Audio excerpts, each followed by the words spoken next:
Okay, the next chapter is entitled The Giants, and it's got three different words in Hebrew that they use to describe giants. It's Rephaims, Nephilims, which most people are familiar with, and Anakims.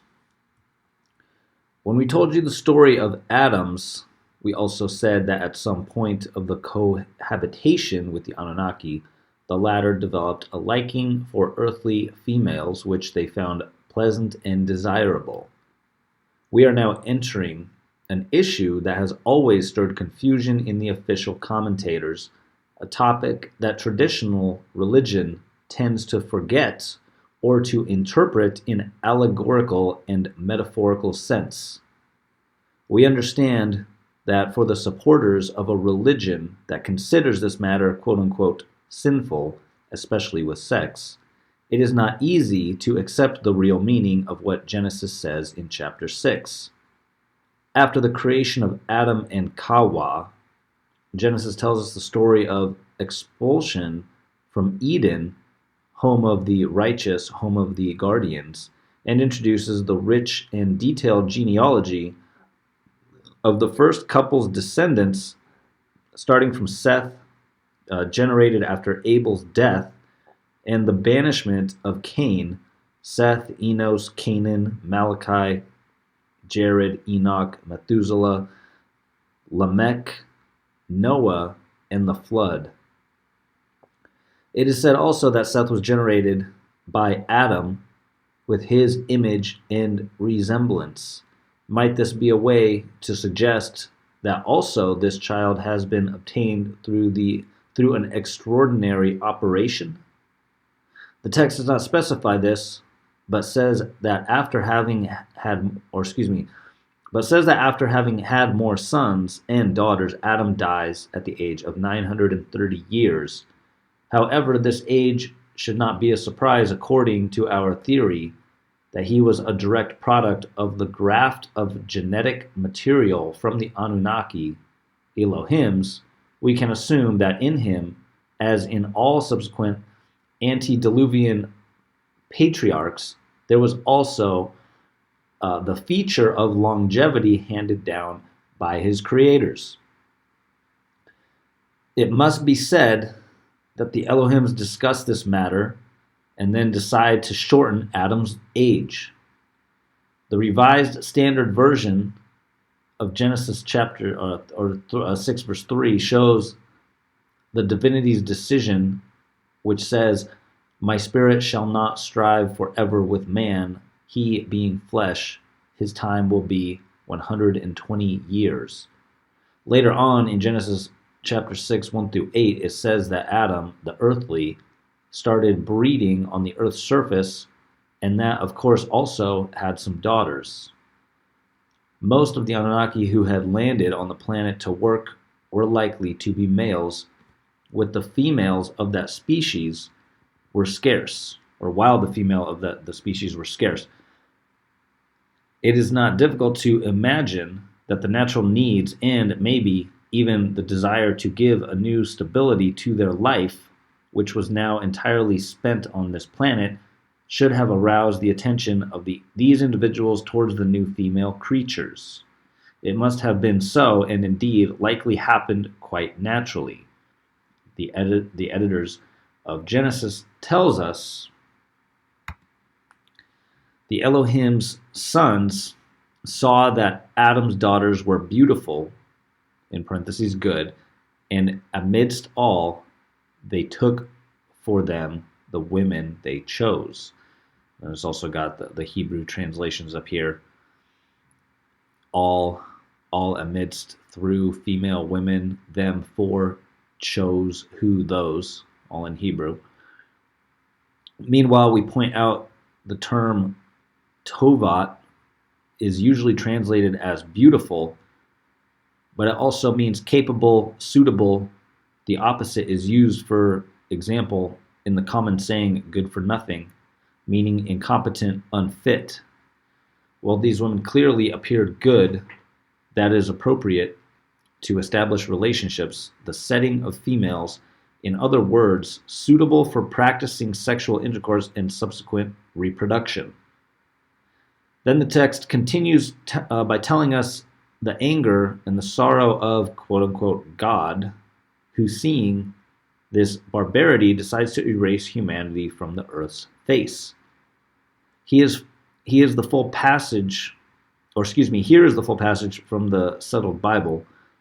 Therefore the Lord saw that men's wickedness was great on the earth, and that the aspirations of the thoughts of their hearts were constantly aimed at evil, and the Lord repented of having created man on the earth.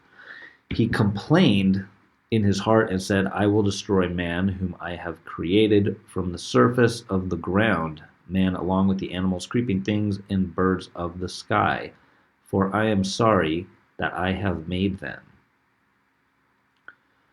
Reading this passage, we cannot help but ask ourselves some questions.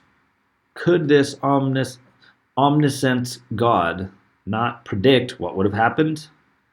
Did he not know that his creatures behaved dependent on the features that he himself had provided? What nonsense it is to furnish someone with the freedom to decide his fate if he is then punished because of his decision, or because his decisions do not correspond to the will of his creator. Isn't it cruel malice? Can a spiritual quote-unquote God hate his creatures to the point of wanting his death? Finally, what was the point in exterminating the animals as well if only the man was to blame? Actually, the theory of the existence of a spiritual God, capable of creating everything from nothing but unable to predict the consequences of errors he himself commits and is therefore forced to repent and take measures, presents very curious aspects. Of course, we could say that being in the hands of such a God would seem at least disturbing. But in our case, this can be simply explained. The Elohim, plural, who created men belonged to a technologically advanced race, but one that was certainly not equipped with omniscience or omniscience and omnipotence. Then the Elohim that repents is probably the Anunnaki named Enlil, one of the two sons of the lords of the empire that we already know, and who did not much love the earthly creature. This next little part is titled the Apocrypha.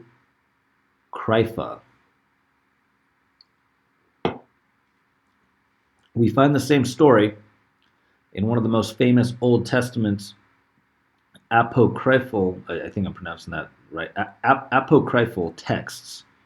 I wonder if it's, sorry, I'm just trying to make sure I'm pronouncing that right. I'm not sure if I pronounced that right. The Ethiopian book of Enoch, in the first part, tells us about the fall of the sons of heaven, who notice that the daughters of men were desirable and decide to take them as their partners. 200 agreed to do so, and their direct superior, a certain Semjase, or Semjase, Semjase, knew that they were about to do, knew that what they were about to do would arouse the ire of the lords of the empire. He was afraid to be considered the only one responsible and the only one to pay for the aftermath of his decision.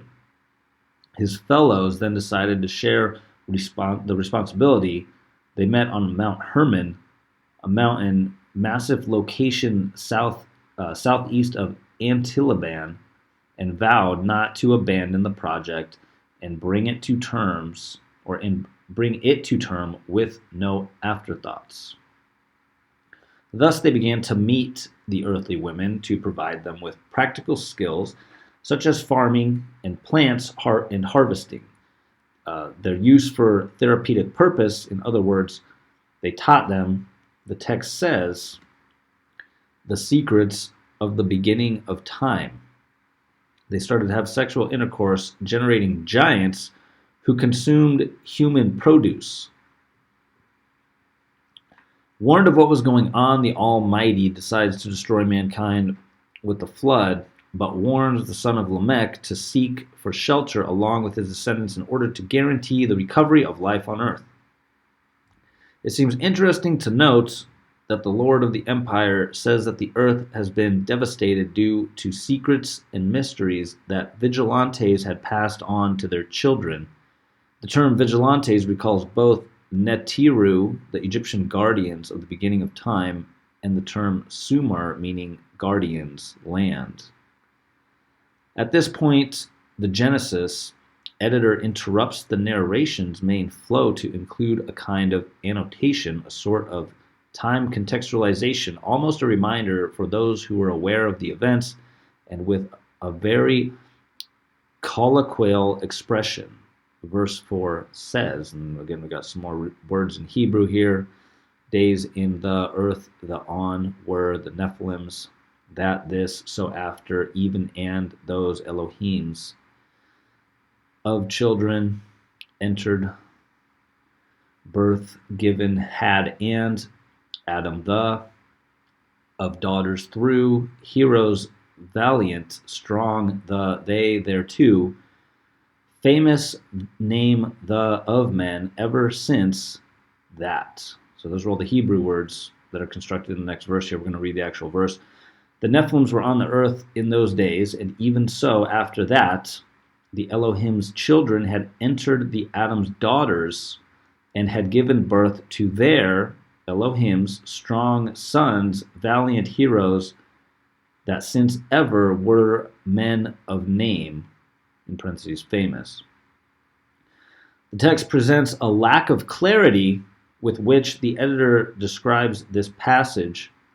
Basically, there is no absolute certainty as to whether the Nephilim were the product of these unions or they existed independently. Evidently, the reader of the period has no doubts of sort. The narrated events and the timing of reference must have been clear in themselves.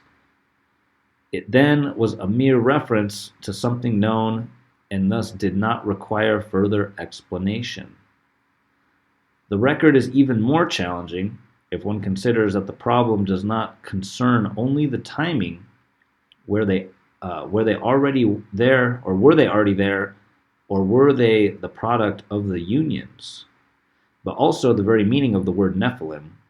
The Book of Jubilees, belonging to the extra-biblical Jewish literature, expressly says the Nephilim, or that the Nephilim were the children of these unions.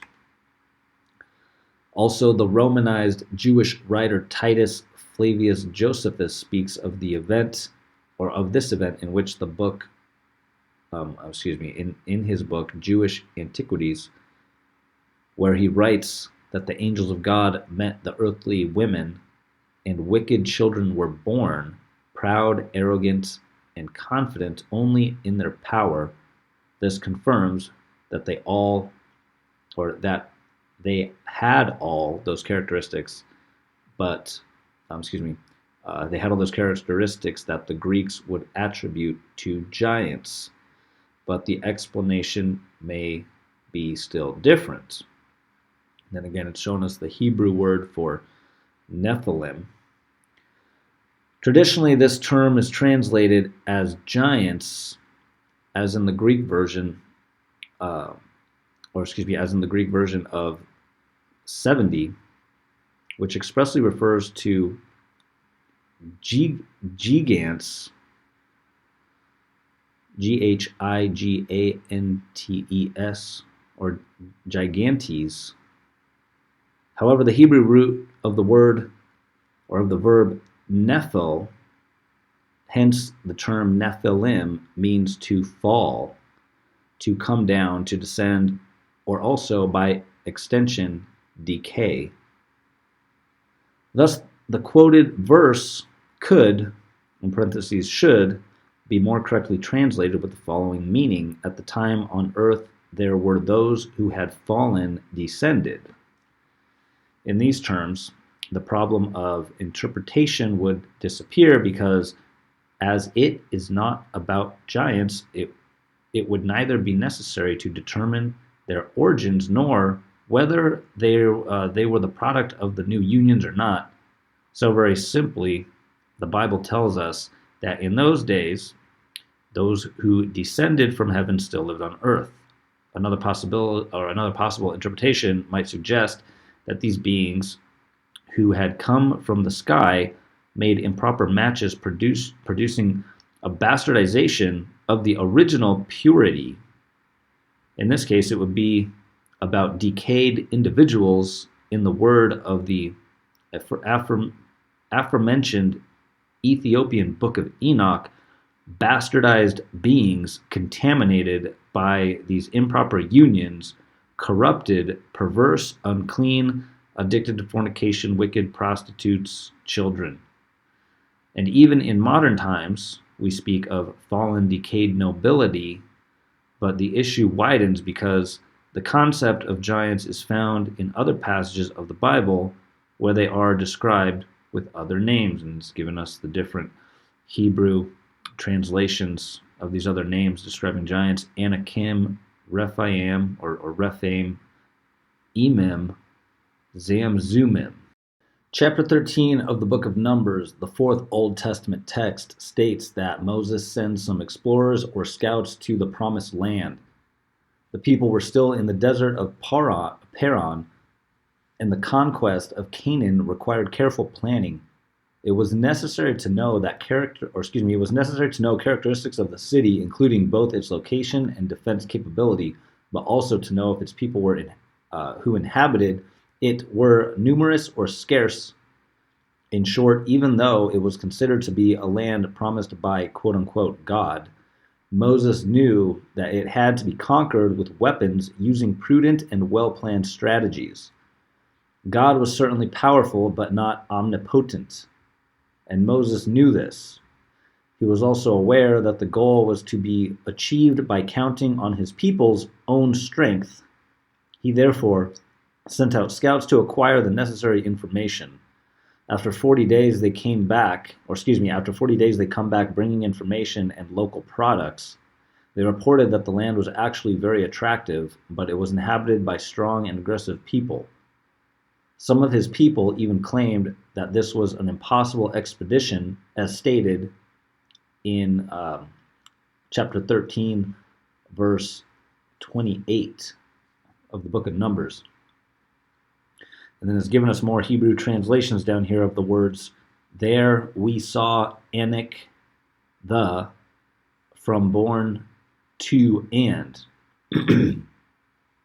So there's that root Anak, like the Anakim, which is referring to the giants. We see that right there.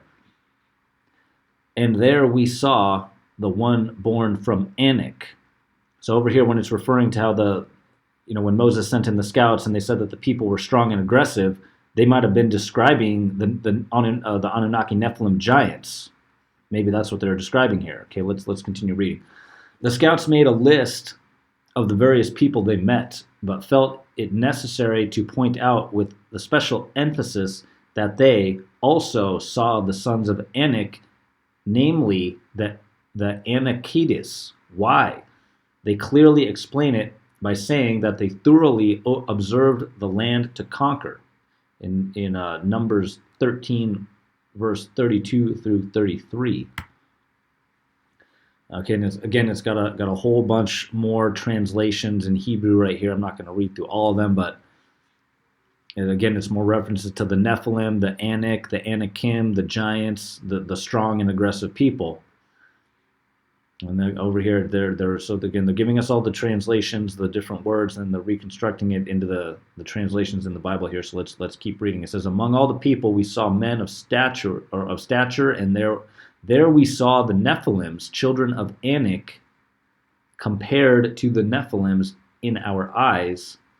We were like the locusts, and such we were in their eyes. The scouts thus show their fear by saying that they met men of non-common size and stature, insomuch extraordinary as to be worth special reporting. The scouts report that in the Anakim's eyes, those belonging to the Nephilim's ancestry, Moses' people must have looked like locusts, since they felt this way when standing before those individuals. Of course, the comparison with locusts could not refer to the number, which in this case would be for the benefit of the Israelites, but to the size. This was the reason for the fear that gripped the messengers. The scouts then concluded the report by affirming that these extraordinary people were much stronger than they were. We find the same event in Deuteronomy. In Arava, beyond the Jordan, Moses addresses a speech to the people recalling the events that occurred during the pilgrimage in the desert, and also evokes the occasion when Israelites rebelled against the will of their leader Elohim. In Deuteronomy chapter 1, verse 28, we read that the people were complaining and not willing to proceed in the conquest of Canaan, claiming, and again, we got more Hebrew translations down here, tall being and big people, large cities, us, than, in parentheses, more. So let's go ahead and we'll read the last sentence first before we proceed to the next page here. So again, in Deuteronomy 1:28, we read that the people were complaining and not willing to proceed in the conquest of Canaan, claiming the people are big and being taller than us, cities are large and inaccessible, high up in the sky, as well as the Anakitis sons were seen there. Then Moses reminds them that they are Elohim, called Yahweh, had fought for them many times right before their eyes. In this regard, we cannot help expressing our disappointment at the apparently definitive loss of an extra-biblical book called the Book of Wars of Yahweh, quoted in Numbers 21, verse 14, that perhaps could have shed some light on the concreteness of the wars fought by this Elohim in the name of the privileged pact he had made with these people. Unfortunately, the Bible only keeps a vague memory of these fights. Evidently, everyone knew about the events narrated in the lost book, and therefore it was considered unnecessary to report these details. Therefore, some fundamental questions arise. Did this book of wars of Yahweh really get lost? Or rather, it was deliberately hidden?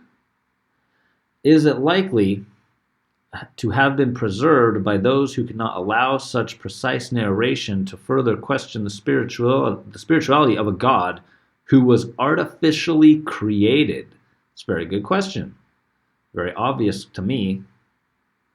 Perhaps the stories of Yahweh's fighting attitudes were not compatible with what the church describes as God's infinite universal goodness.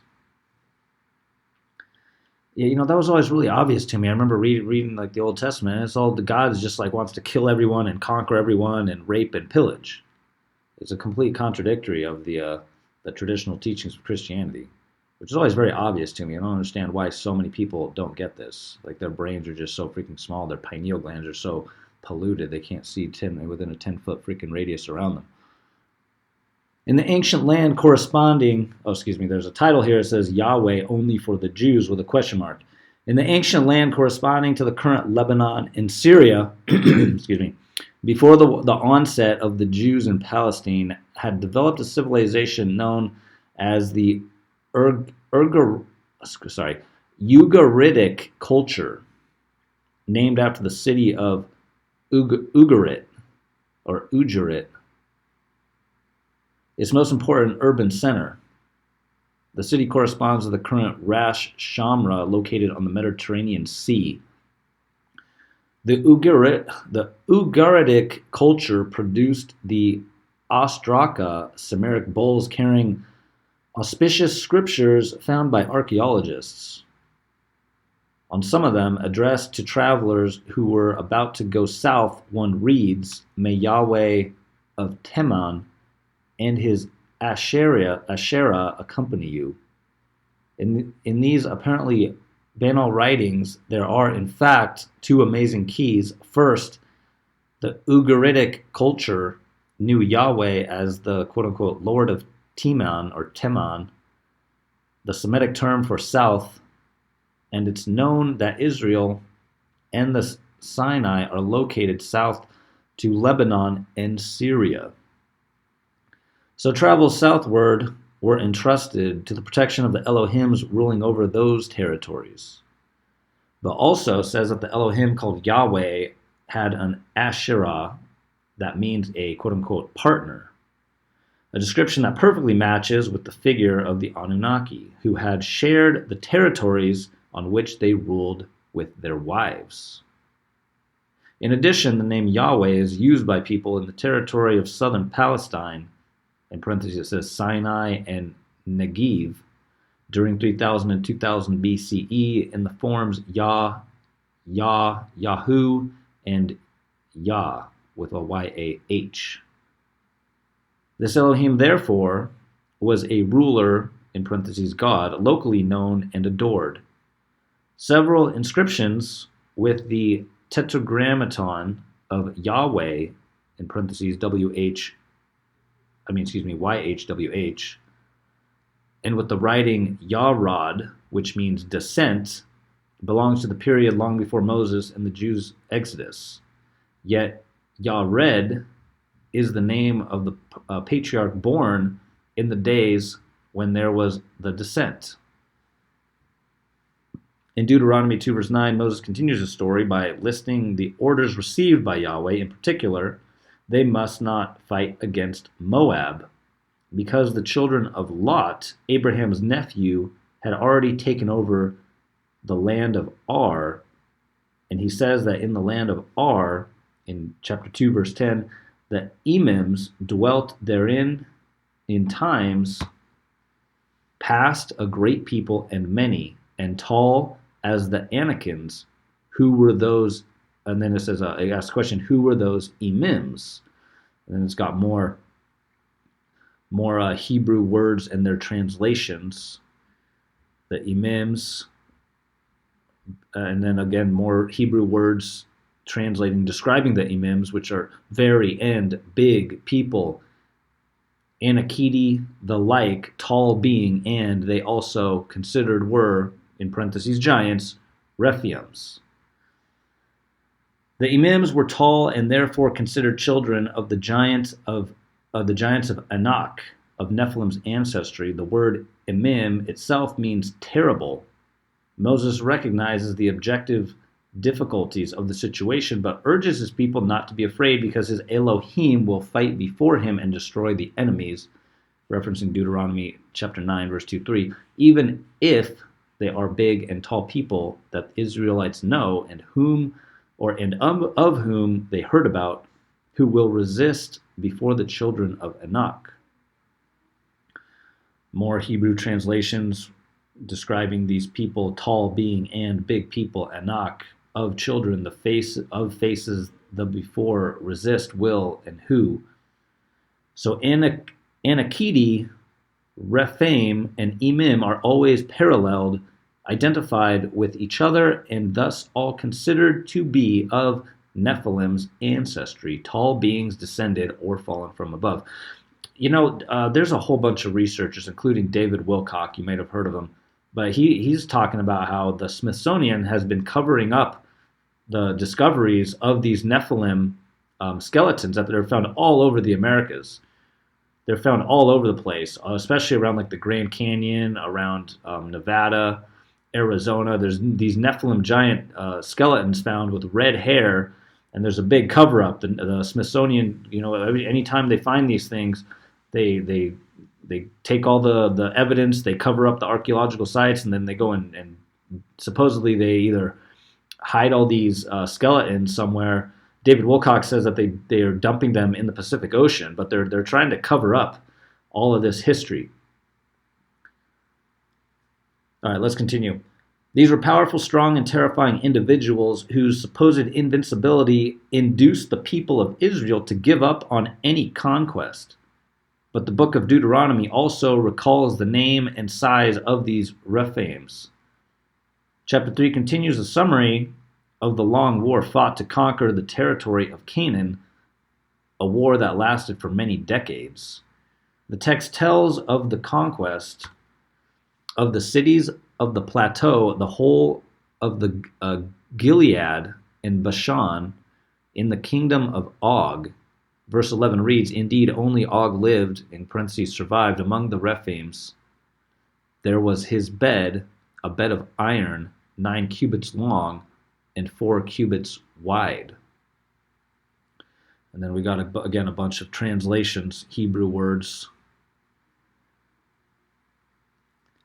Knowing that a cubit is measured the distance from the elbow to the fingertips, an example about 21 inches, and here we have a bed of roughly 15 feet long and 7 feet wide. You know, that's exactly what a lot of these giant skeletons are said to be. A lot of them that have been covered up, all the independent journalists and all the stories and the reports that have survived from independent journalists and archaeologists over the hundreds of years, they describe giants around 15 feet tall. In fact, there was the Lovelock Caves up in northern Nevada. They were said to they found a bunch of giant skeletons with red hair around like 12 to 15 feet tall in the Lovelock Caves. It is noted that this bed at the time of the story was still in the Ammonites' territory of Rabat. Obviously, you could still see it. David and Goliath. The first book of Samuel contains the story of one of the most popular stories, even in religious literature for children, the story of David and Goliath. The text tells us one of many clashes between Israelites and Philistines in the battle for the leadership of Canaan. In the New Italian version from the original text of the Bible, Nuovissima Versione di Testi Originali, and then it says edit by San Paulo, were read in 1 Samuel 17, verse 1 through 11, translation from Italian. The Philistines gathered their forces for the war. They met in Soko and Judah and camped between Soko and Azekah to Ephes Dammim. Saul and the men of Israel assembled and camped in the valley of Elah and drew up in battle against the Philistines. From the camp of the Philistines, a warrior named Goliath of Gath left. He stopped and, shouting to the ranks of Israel, said to them, "Why are you leaving for battle? Choose a man who takes the field with me. If he has the strength to fight with me and beats me, then we will be your slaves. But if I prevail upon him and beat him, you shall be our slaves and serve us." Saul and the whole Israel were dismayed and had great fear. The Philistines terrorized the Jews and were constantly challenging them to such duels. After 40 days, the young shepherd David accepts the challenge and manages to defeat his antagonist. He first knocks him with a stone thrown by a sling and then decapitates him by using the Philistines' own sword. This Goliath of Gath was able to strike terror because his height was 6 cubits and 1 palm. And it's got the Hebrew translations for cubits, 6, his height, palm, 1 and. This means that he stood a little over 10 feet tall. This corresponded to a mighty armor. Indeed, he wore a bronze helmet and an armor plate weighing 5,000 bronze shekels, about 120 pounds. He had his legs protected by shin guards and was armed with a spear of bronze. Its blade weighed 600 iron shekels, about 15 pounds. And then again, we have the question here, a real giant. And this is referencing Samuel 17, verse 4 through 7, what we just read there. We certainly know that these people lived in the area. They were Rephaims, Emims, Anakitis, and the Nephilim's descendants.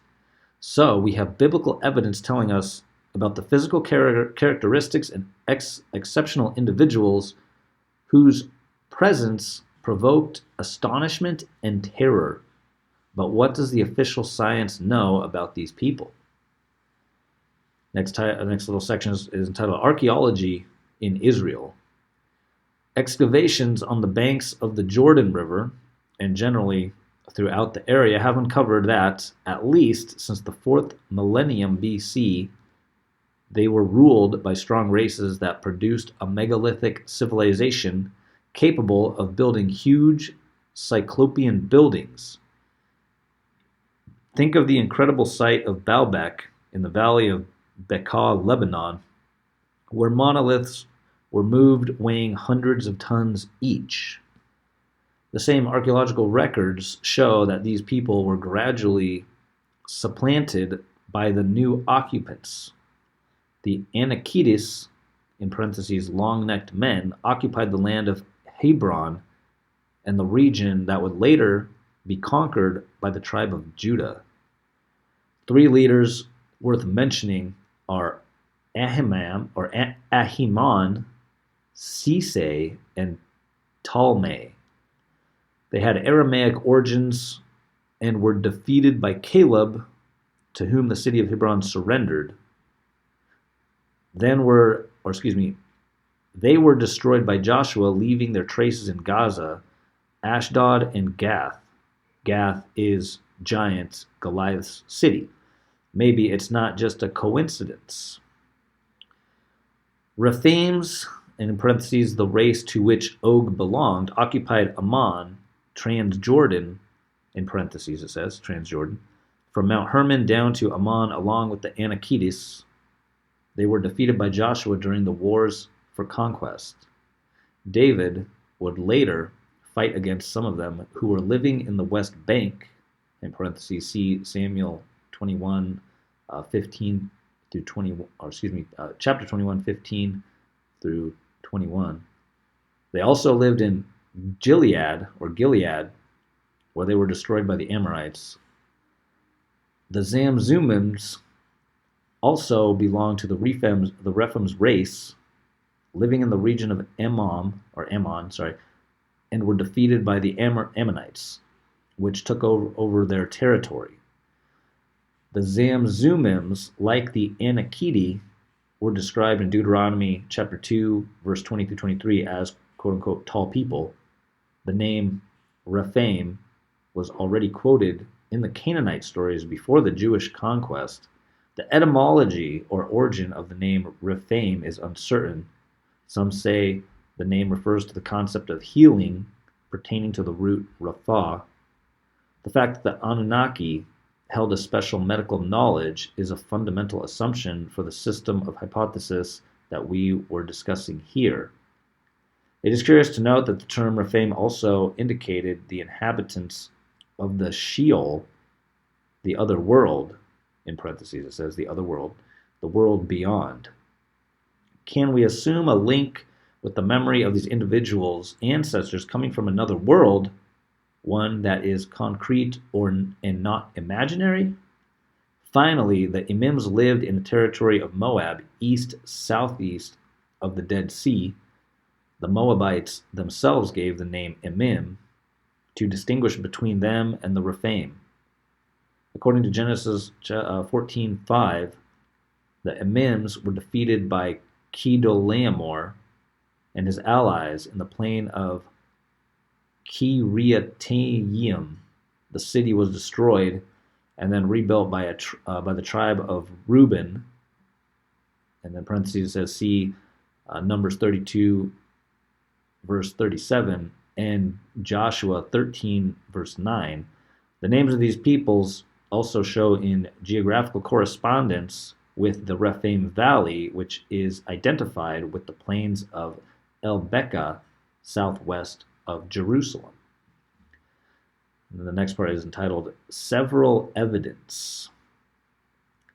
Finding of skeletons and footprints of gigantic individuals more than 9 feet, even up to the more than 16 feet tall, have been found in various parts of the world: Mesopotamia, Gargaon, which is in the Philippines, Ceylon, China, Western Pakistan, Java, Tibet, South America, Southeast Australia, North, Central, and South America, California, the Aleutian Islands, Morocco, the Caucasus, Glozal, which is in France, Lucerne in Switzerland, Ireland, and England.